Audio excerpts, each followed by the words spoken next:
സ്വർഗത്തിലെ കള്ളും വേണ്ട എനിക്ക്, സ്വർഗത്തിലെ പെണ്ണുങ്ങളെയും വേണ്ട. ഇനി ഹൂറന്മാരെ പഠിച്ചോൻ തന്നാലും പിഴച്ചോൻ തരുന്ന ഹൂറനല്ലേ, അത്രയ്ക്കുള്ള ക്വാളിറ്റി ഉണ്ടാവുള്ളൂ. വേണ്ടായിട്ടാ,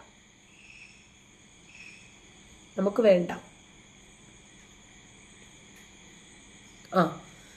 മുഹമ്മദ് നബിയുടെ മലം തേടി നടന്ന അനസും മൂത്രം തേടി നടന്ന ആയിഷയുടെ ഭൃത്യയും, ഇതൊക്കെയാണ് ഞമ്മന്റെ മതം.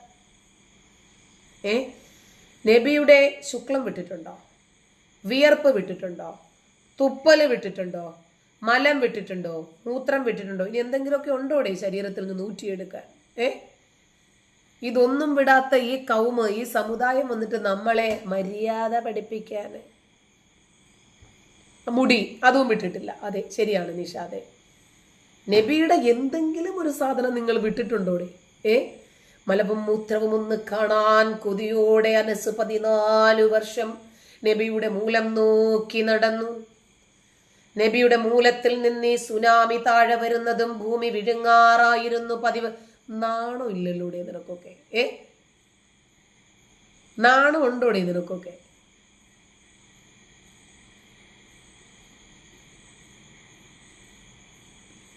അതെ, ശരിയാണ്. ബ്രാൻഡഡ് മുഹമ്മദ് നബിയുടെ തണ്ട് ഈന്തപ്പനയുടെ തണ്ട് പോലെ ഒടിയില്ലത്ര. മുമ്പൊക്കെ ഒടിയേം വളയേം ചെയ്യുമായിരുന്നു. അള്ളാഹുവിനോട് ഇങ്ങനെ പ്രാർത്ഥിച്ചു. നബി പ്രാർത്ഥിക്കണം, പഠിച്ചോനെ ഇത് ശരിയാവുന്നില്ലല്ലോ പഠിച്ചോനെ. അങ്ങനെ ജിബ്രീലിന്റെ കയ്യിൽ അള്ളാഹു ഒരു കുഫൈത്ത് കൊടുത്തു വിട്ടു. അത് കഴിഞ്ഞപ്പോൾ പിന്നെ കമ്പിയാ പിന്നീട്. അങ്ങനെയല്ലേ പിന്നെ നിരന്തരം കെട്ടാൻ തുടങ്ങിയത്. അപ്പോഴാണ് നബി പിന്നീട് പറഞ്ഞത്, സ്വർഗത്തിൽ കമിഴ്ന്നൊന്നും കിടക്കാൻ പറ്റില്ല കേട്ടോ, മലർന്ന് തന്നെ കിടക്കേണ്ടി വരുമെന്ന്. വളയാത്ത തണ്ട്. വെട്ടിയിട്ട ബായത്തണ്ട് പോലെ. അതെ, എന്തുവാടേ ഇതൊക്കെ ഞമ്മന്റെ മതപുസ്തകത്തിലുള്ളതാണ് കേട്ടോ. മതത്തിന്റെ പേരിൽ ഇതാണു മതമെന്നു പറഞ്ഞ് നമ്മുടെ തലയിലേക്ക് അടിച്ചേൽപ്പിക്കപ്പെടുന്ന ഈ മതവിശ്വാസമുണ്ടല്ലോ, പുരോഹിതന്മാര് നമുക്ക് തരുന്ന ഈ മതം, ഇതാണ് ഇന്ന് നമ്മുടെ മുസ്ലിം സമൂഹം പിൻപറ്റുന്നത്. ഇനി ഭരണഘടനാ സ്വാതന്ത്ര്യവും വ്യക്തി സ്വാതന്ത്ര്യവും ഒക്കെ നടപ്പിൽ വന്നാൽ പിന്നെ കാശിന് കൊള്ളാത്ത മതനിയമം പൊതുജീവിതത്തിൽ നിന്ന് മനുഷ്യൻ വലിച്ചെറിയും. എപ്പോഴും അതിൻ്റെ ആചാരങ്ങൾ, അനുഷ്ഠാനങ്ങൾ, വിശ്വാസങ്ങൾ നിർബന്ധ ബുദ്ധിയോടുകൂടി കൃത്യമായ അടിച്ചേൽപ്പിക്കലുകളിലൂടെ മുന്നോട്ട് പോകുന്ന ഒന്നാണ്. ഒരാളും അറിഞ്ഞ് സന്തോഷത്തോടു കൂടി ചെയ്യുന്നതല്ല ഇതൊന്നും. പൊതുനിയമം നടപ്പിലാക്കിയാൽ അതിന്റെ പ്രസക്തി അവിടെ അവസാനിക്കും. മതനിയമവും പൊതുനിയമവും തമ്മിൽ കൂട്ടിമുട്ടുമ്പോൾ മതനിയമം ആരാധനാലയങ്ങളിൽ ഒടുങ്ങണം. പൊതുനിയമം നടപ്പിലാക്കാൻ എന്തിനാ മതപണ്ഡിതന്മാരോട് ചോദിക്കേണ്ട കാര്യം എന്താ? മതനേതാക്കന്മാരെല്ലാവരും ഏതാണ്ടൊന്നും മനസ്സിലാക്കിയിട്ടുണ്ട്. ഇനി നമ്മുടെ പ്രാകൃതമായിട്ടുള്ള ഗോത്ര നിയമങ്ങളൊന്നും അടിച്ചേൽപ്പിക്കാൻ പറ്റിയില്ല എന്ന് അവർക്കും തോന്നിയിട്ടുണ്ട്. കാരണം മാഷിദ പി എന്ന് പറയുന്ന കുട്ടി സമർത്ഥമായി പഠിച്ച് സ്റ്റേജിലേക്ക് കയറി വന്നപ്പോൾ ഇവര് തുള്ളി മറിഞ്ഞു. എനിക്കൊക്കെ ഞാൻ കാണിച്ചു തരാമടാന്ന് പറഞ്ഞപ്പോൾ അബ്ദുള്ള മുസ്ലിയാരുടെ ശിഷ്യന്മാർ അവിടെ നിന്നിട്ട് പറഞ്ഞു, വേണ്ട ഉസ്താദേ, രാത്രി ഞങ്ങൾ കണ്ടതാ. എന്തിനാണടേ പറയിപ്പിക്കുന്നത് നീയൊക്കെ? നിങ്ങളൊക്കെ അല്ലടേ പറയിപ്പിക്കുന്നത്. ഞങ്ങളുടെ മതം ശരിയാണ്, നിർത്തിക്കോ. ഞങ്ങളുടെ മതം മാത്രമാണ് ശരി, നിർത്തിക്കോ. നിന്റെ മതത്തിൽ ഇന്ന പോരായ്മകളുണ്ട്. എന്നാ പിന്നെ ഒരു 2020 മാച്ച് എന്ന് ഇറങ്ങിയാലോ? അങ്ങനെയാണ് ഇന്ന് ക്രിസ്ത്യാനികളും ഹിന്ദുക്കളും ഒക്കെ നിങ്ങളുടെ മതത്തെ വിമർശിക്കാൻ തുടങ്ങിയത്. ശാന്തി മതത്തിൽ ശാന്തിയില്ല. സമാധാന മതം എന്ന് വിളിക്കുന്നത് ട്രോളാണ് എന്ന് ഇന്നെല്ലാവർക്കും അറിയാം. ജൂതൻ കണ്ടുപിടിച്ച സോഫ്റ്റ്വെയർ സംവിധാനങ്ങളിലൂടെ, ജൂതൻ കണ്ടുപിടിച്ച ഇന്റർനെറ്റുകളിലൂടെ ആറാം പറന്ന സാധനം മനുഷ്യനെ വഴിതെറ്റിച്ചിരിക്കുന്നു എന്ന് നിങ്ങൾ പറയുന്നതും ആറാം പറന്ന സാധനത്തിലൂടെയാ, ഇന്റർനെറ്റിലൂടെ. ജൂതൻ വെറും ആറാം പറന്നവനാണ് എന്ന് പറയുന്നതും ജൂതൻ ഉണ്ടാക്കിയ സംവിധാനത്തിലൂടെയാ. പാൻ്റ് ഇടുമ്പോഴേ സിബ് ഇട്ടിട്ടില്ലെങ്കിലുണ്ടല്ലോ, ജൂതന്റെ ആറാം പറപ്പ് പിന്നീട് നിങ്ങൾക്ക് ഉപയോഗിക്കാൻ പറ്റില്ല. പാൻറ്റിന്റെ സിബ് വരെ, ജെട്ടിയുടെ ഇലാസ്റ്റിക് വരെ, ഇടുന്ന ഷർട്ടിന്റെ ബട്ടൺസ് വരെ ജൂതന്റെ തലച്ചോറ. നിങ്ങളെന്തുവാടെ ഉണ്ടാക്കിയത്? സ്ഫോടക വസ്തുക്കളോ, ഇരുമ്പ് നിക്കറോ, സുനയുടെ അറ്റമെടുക്കാനുള്ള കത്തിയോ, അതോ മനുഷ്യന്മാരുടെ തലയെടുക്കാനുള്ള മൂർച്ചയേറിയ ആയുധങ്ങളോ? പള്ളികളിൽ സൂക്ഷിച്ചിരിക്കുന്ന മാരകായുധങ്ങളോ? മതത്തിൽ അത് പറയുന്നു ഇത് പറയുന്നു എന്നൊക്കെ ന്യായീകരിക്കുമ്പോൾ എന്തടേ ഇപ്പോൾ ഇവർക്ക് വോൾട്ടേജ് ഇല്ലല്ലോ. മതനേതാക്കളൊക്കെ ഭരണഘടനാ അവകാശങ്ങളെക്കുറിച്ച് പഠിക്കുന്ന തിരക്കിലാണ്. ഞാൻ ഇന്നിപ്പോ ഒരു മതപ്രഭാഷണം നടത്താൻ പോകുന്നു എന്നാണ് മതപണ്ഡിതൻ വിചാരിക്കുന്നതെങ്കിൽ അവിടെ പറയാനുള്ളത് മുഴുവനും 1000 തവണ റിഹേഴ്സൽ നടത്തും. കാരണം ജൂതന്റെ മീഡിയയാണ്, എന്തെങ്കിലും വായിന്ന് വീണ് കഴിഞ്ഞാൽ നാളെ സമാധാനം പറയണം, ട്രോള് വരും, കേസും വരും, രക്ഷയില്ല.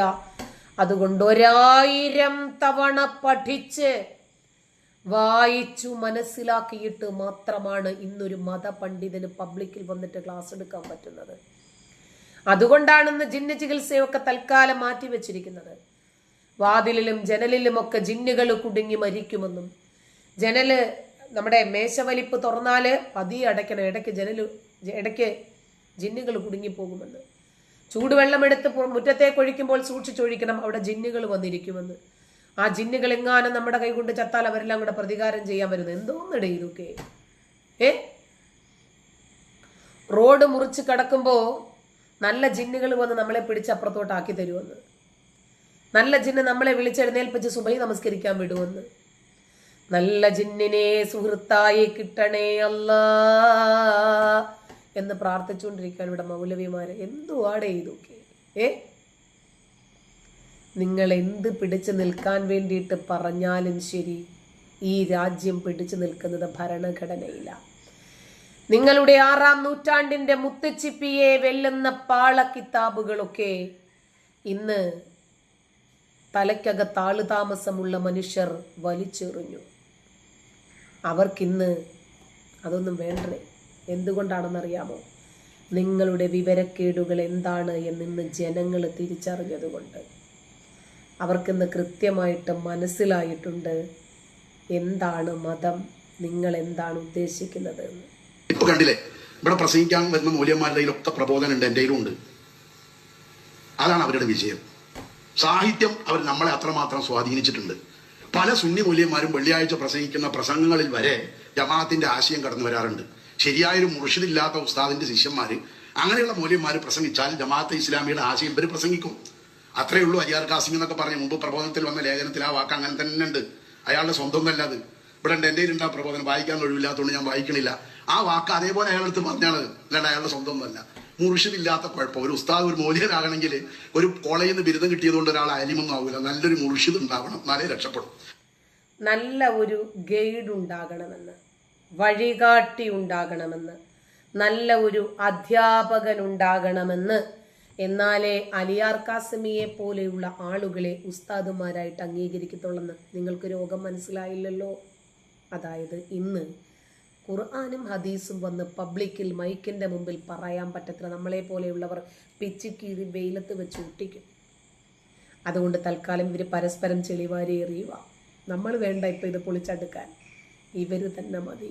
ഇവർ സുന്നിയെ പറയും, സുന്നി ജമാഅത്തിനെ പറയും, ജമാഅത്തെ ഇസ്ലാമി മുജാഹിദിനെ പറയും. ഇങ്ങനെ ഇവരിപ്പോൾ പരസ്പരം നിങ്ങളിലാരാണ് ആദ്യം ഇസ്ലാമിനെ പൊളിച്ചെടുക്കുന്നത്, ഞാനോ നീയോ? അപ്പൊ മറ്റവര് നീ പൊളിച്ചെടുക്കണ്ടടാ, ആദ്യം ഞാൻ തന്നെ പൊളിച്ചെടുക്കാമടാ.